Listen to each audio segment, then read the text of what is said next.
تو یہ ہے جی، اب شادی کی شاپنگ شروع ہو گئی ہے کیونکہ آگے رمضان آ رہا ہے، تو ظاہری بات ہے اس نے آہستہ آہستہ اپنا کام جو ہے وہ جلدی سے کمپلیٹ کرنا ہے شادی کے حوالے سے، کیونکہ لوگ تنقید بھی کر رہے ہیں کہ ہر وقت شادی شادی، تو ظاہری بات ہے اب اس نے شادی کے کانٹینٹ سے ہی کمانا ہے اور اسی کمائی سے اس نے اپنا جہیز بنانا ہے، کیونکہ آپ کو تو پتہ ہی ہے باقی سب کے حالات کس طرح کے ہیں۔ تو اب وہ شادی شادی تو کریں گی نا، اور ویسے بھی اب وہ اپنی نئی لائف کو لے کے بڑی ایکسائٹیڈ ہے، اور وہ جلدی سے جلدی چاہتی ہے کہ میں اپنے گھر اپنے گھر سدھار جاؤں اور میری اپنی ایک لائف ہو، جو کہ اچھی بات ہے۔ میں تو عائشہ کو بھی کہتی ہوں کہ وہ اپنے لیے کوئی اچھا سا رشتہ دیکھ کے شادی کر لے، ٹھیک ہے؟ یوں کب تک لوگوں کے سہارے پہ زندگی گزاری جا سکتی ہے، اور یہ کہنا کہ میں بہن بھائیوں کے لیے بیٹھی ہوں، بہن بھائی مجھ سے بڑا پیار کرتے ہیں۔ بے شک پیار تو ہوتا ہی ہے خونی رشتوں میں، لیکن ہوتا ہے کہ جب اپنے بچے ہوتے ہیں، اپنا گھر بار ہوتا ہے، تو پھر پیار مطلب وہ کی شدت میں کمی آ جاتی ہے، ٹھیک ہے؟ تو پھر بندے کی جو کیا ہوتے ہیں کہ بھئی اپنی چینج ہو جاتی ہے زندگی، انسان اپنی فیملی کو پہلے رکھتا ہے، بہن بھائیوں کو پیچھے رکھتا ہے، بعد میں ان کی چیزوں کو دیکھتا ہے، ٹھیک ہے؟ تو یہ چیزیں مد نظر رکھنی چاہیے، ہر ایک کو رکھنی چاہیے، اس میں کوئی شرم کی بات نہیں ہے، میرے خیال میں عائشہ کو بھی شادی کرنی چاہیے۔ تو مومنہ پہ آتی ہوں جی، مومنہ انتہائی پھوڑ نکمی عورت ہے، اور مجھے نہیں پتا تھا کہ یہ آصفہ جی جو اتنی بڑی ڈیسنٹ نظر آتی ہیں، انہوں نے اپنی بیٹی کی تربیت نہایت ہی گھٹیا طریقے سے کی ہے، اور نہایت ہی وہ حریص، لالچی اور جھگڑالو اور فتنہ فساد جلوانے والی عورت ہے۔ حالانکہ میں پہلے سمجھتی تھی بڑی اچھی ہے، یہ ہر ایک کے ساتھ بڑا اچھے سے بات کرتی ہے، ہر ایک کے ساتھ کسی کے ساتھ اس کی لڑائی نہیں ہے، لیکن یہ تو میسنی نکلی، یہ تو میر فسادی سے بھی زیادہ فسادن ہے یہ۔ اس نے اپنی بیٹی کی تربیت اتنی گندی کر رہی ہے یہ، کہ وہ پھپھو آ کے کہتی ہے کہ بھئی کیا آپ نے مجھے مس کیا، بھتیجی کو کہتی ہے وہ، انمول کو، تو وہ کہتی ہے نہیں، میں کیوں آپ کو مس کروں؟ مطلب کہ پھپھو جیسے میں نے کہا کہ بہنیں جب ایک دوسرے کو نہیں کرتی، رسپیکٹ نہیں کرتی، ایک دوسرے کی ان کو کوئی پرواہ نہیں ہے، تو وہ بھتیجی کیا کرے گی؟ تو ظاہری بات ہے جب ماں نہیں پھپھو کو ویلیو دیتی، مومنہ میڈم خود نہیں دیتی، تو وہ بچی کیا دے گی؟ ٹھیک ہے؟ جس گھر میں بڑے نہیں رسپیکٹ کرتے اپنے رشتوں کی، تو وہاں چھوٹے بچے بھی اسی طرح کی حرکتیں کرتے ہیں، جیسے ہم نے دیکھ لیا۔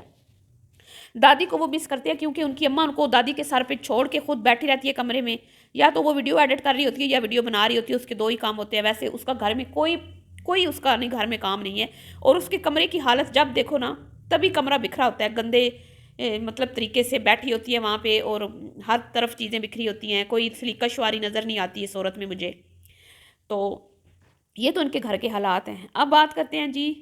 بلال نے بڑی ہی ایک اچھی بات کی اپنی ویڈیو میں، کہ میں نے کلپ تو بنا لیا تھا کہ میں عائشہ سے رابطے میں تھا، امی سے رابطے میں تھا، پوری فیملی کے ساتھ رابطے میں تھا،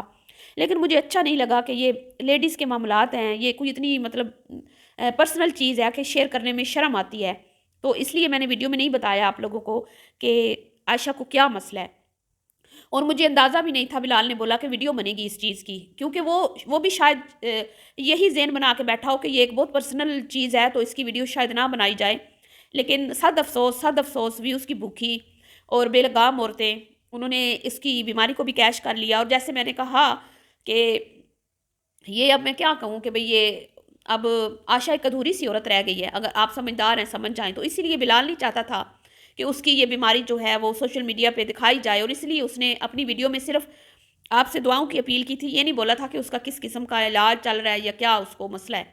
لیکن اب ویڈیو بن گئی ہے تو اس نے بھی پھر ظاہری باتیں اپنی صفائی تو پیش کرنی تھی، اور اس نے پھر وہ کلپ شیئر کی ہے کہ میں اپنی بہن کو، ماں کو، گھر والوں کو نہیں بھولا، میں ان سے رابطے میں ہوں، اور میں ان سے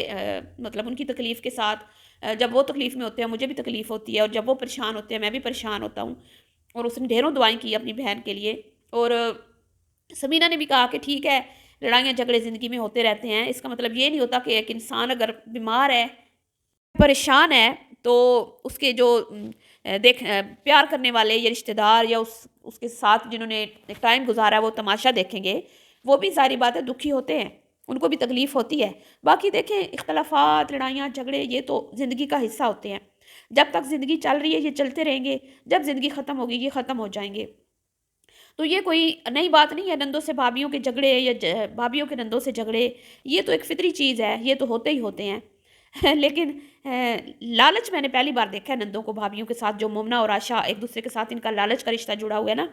یہ کم مجھے نظر آتا ہے، ٹھیک ہے، مطلب میں نے دیکھا ہے کہ بھئی عموماً تو ہر انسان کا دوسرے کے ساتھ کوئی نہ کوئی لالچ ہوتا ہے، ظاہری بات ہے، لیکن یہ جو نند بھابھی ہوتی ہے نا،